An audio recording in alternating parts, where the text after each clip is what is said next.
eating disorder recovery sometimes is making the effort to let go of those sick clothes. First, welcome to my channel, or welcome back to my channel. My name is Stephanie. I'm Long Island's eating disorder specialist. I post on this channel twice a week, all about eating disorders, body image issues, and general mental health. So if any of that interests you, definitely click the subscribe button down below and scroll a little bit further into the description, and you can subscribe to my email list. What I do is I send out a weekly email at the beginning of the week to let you know what is going to be coming in terms of my content that week. I create worksheets to go along with many of my videos. So at the beginning of the week, I include whatever worksheets are applicable that week so that you can use it in conjunction with the video to get the most out of the content that I'm putting out.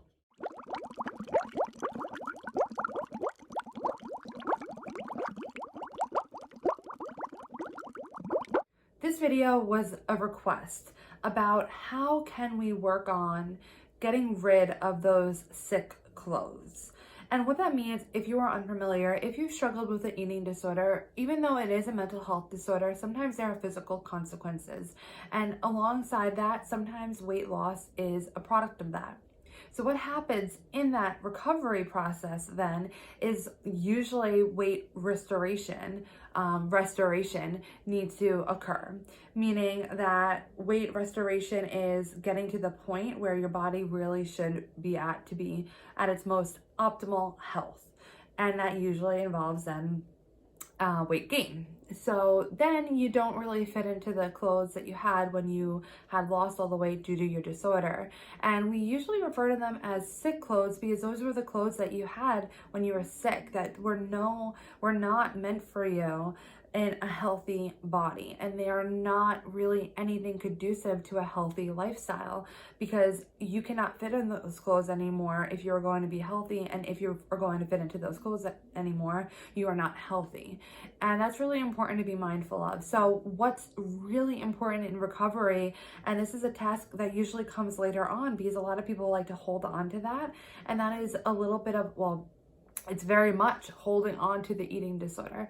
So one of the first things that I would recommend, if this applies to you, if it's something that you are struggling with right now, is to take all those sick clothes out.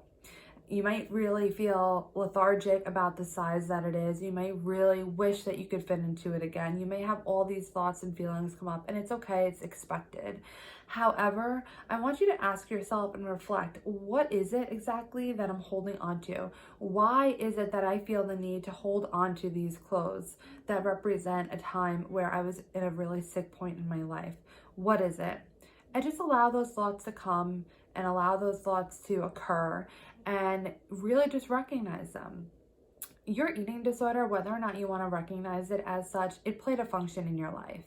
And whatever it was, it's something that almost to think. And I know that sounds really weird and controversial, but usually eating disorders develop as a coping mechanism. And for whatever it is that happened in your life, you turn to food in some way, shape, or form to help you cope. And it got you through that. And I'm not saying that it was the healthiest coping skill. However, it was something that did help you in your life. And again, not saying that I'm condoning it or anything like that, but it's something important to recognize that it played a function and it played a role in your life that was important to you. So we can't just totally ignore that. So you're going to look at it, you're going to look at these clothes and recognize that this came along with an eating disorder that helped you through something in life. And although the eating disorder now is something that we need to recover from and that you are working on recovery from, it's time to recognize the role that it played in your life and to work on letting go. Letting go is often a very difficult thing in life to do, whatever it might be.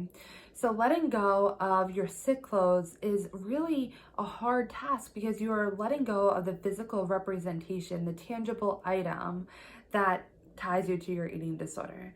And although you may want to really get rid of your eating disorder, sometimes that's really scary. Sometimes you wonder about your identity without your eating disorder and, all of the things that kind of came along with what you felt these clothes represent for you, that maybe it was comfort for you, that you had this thing that helped you get through whatever it was in your life.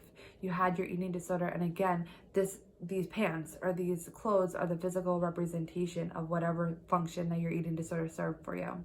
And it's really scary to totally let go of that.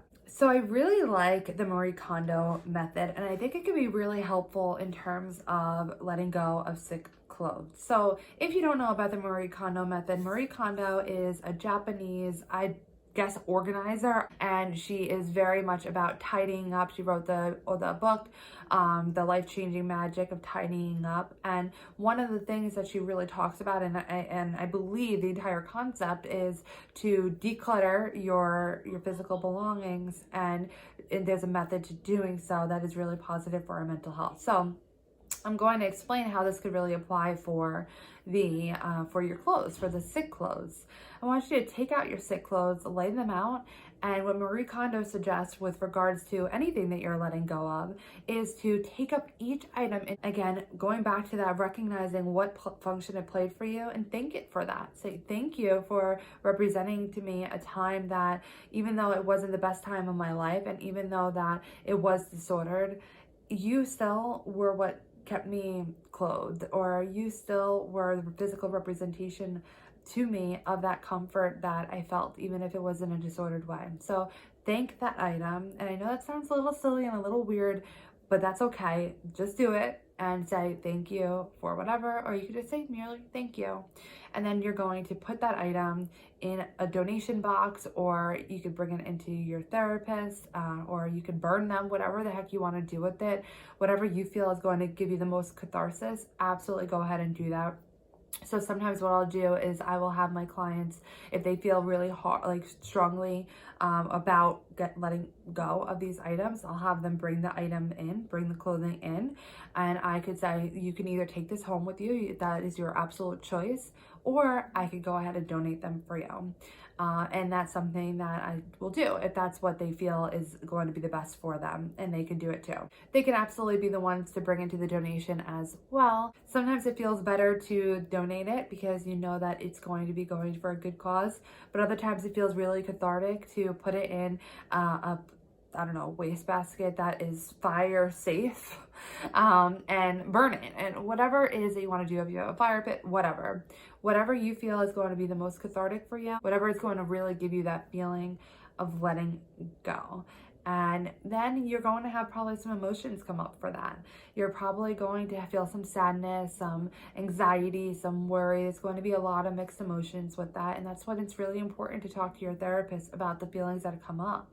But allow yourself to feel them. All emotions have a function. It's okay that you're feeling these things. It is something that, again, it's, yes, you might say it's just a pair of pants. It's not, though. It's so much more than that. It represents so much more than that. So it's not a surprise that you're feeling all these emotions. Allow those feelings to come.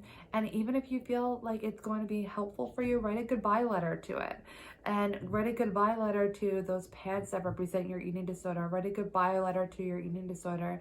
And at the end of it, saying, I'm choosing to let you go because you no longer serve a purpose for me. Now, this concept can apply to a lot of things, not just sick clothes. There are other things that may be worth letting go of in your eating disorder. I would love it if you left a comment down below about what item you're choosing to let go of, or items, because they represent your eating disorder or a very bad, sick place in your life. I hope that you found this video helpful. If you did, please give it a thumbs up. You can click my face over here to subscribe to my channel. And I wish you the ability and the willingness to let go on your journey to finding your state of balance. And I will see you in my next video.